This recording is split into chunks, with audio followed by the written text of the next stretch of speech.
Sculptures, tomb art, all bear our hair and other facial features. A human's self-confidence, self-image, no, excuse me. A person's self-image, personal image is based off of their family history and their racial history. What has happened to my people is their history has been erased. A person who does not know who they are will let others dictate and suggest to them who they should be. Yes. So the real question is, who tells us who we are and who are we? There was a study from Harvard Implicit. In this study, they tried to estimate the number of white Americans who had implicit racial bias. 88. 88% of white Americans have implicit racial bias against African Americans. If you factor this in with the fact that 80% of newsrooms are white and 92% of radio newsrooms are white, you see how portrayals of African Americans seen on TV and heard in radio are made. And you also see how the media force feeds you biased interpretations of who we are. Another thing I want to talk about when you talk about African Americans and oppression in America is the achievement gap in the school system. I have suffered from the school system myself. I go to IPS, and in my freshman year of high school, we had lack of resources, lack of teachers. We basically had a low quality education. And in that low quality education, your GPA drops, your overall want to go to school and need to go to school, and you feel like it doesn't matter, it doesn't care. Your academic ability drops also. In my sophomore year of school, we got a new program under the same IPS system, which was very well funded. All resources, great teachers, MacBooks, school was online. Academic ability increases. Want to learn increases. GPA increases by a lot, actually, don't laugh. Just what's inside the achievement gap. It's all right here. So when you think of the achievement gap and you think of oppression, you wonder how? How does it go together? It was a long time ago, but does anybody remember Jim Crow laws? Where the main fundamental was to take away a slave's mind to get full use of their body, because a person that thinks they're nothing will act like nothing and behave like nothing. There it is right there.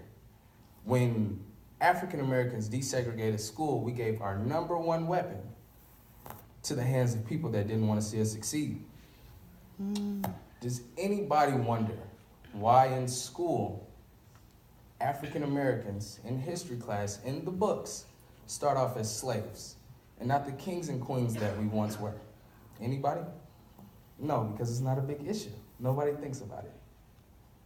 That brings me to the school to jail pipeline. Now, the school systems might be against us, but there's one thing that's not: jail. There was a study to show that the number of jail cells made is has direct correlation with the number of African American third graders who failed their reading tests. Third grade, that's pretty interesting.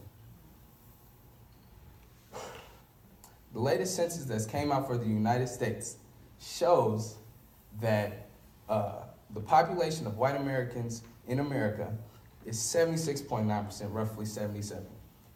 And the population for African Americans in America, the minority, is 13.3%. That's fairly obvious. We all understand that. Besides in jail, African Americans are incarcerated at 5 times the rate of white Americans.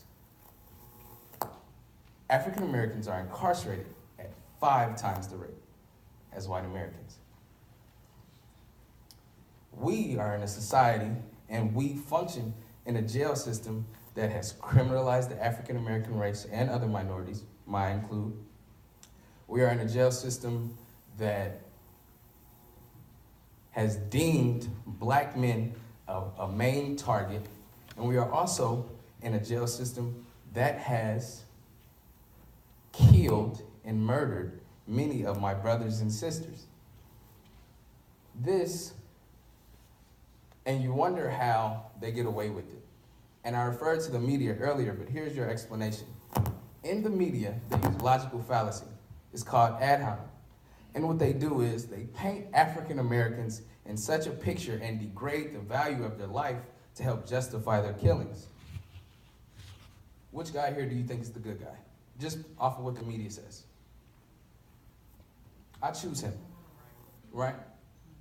He deserved to die. He was bad. His life wasn't no good. He was still innocent, but he deserved to die. That's what the media paints. That's what sparked me.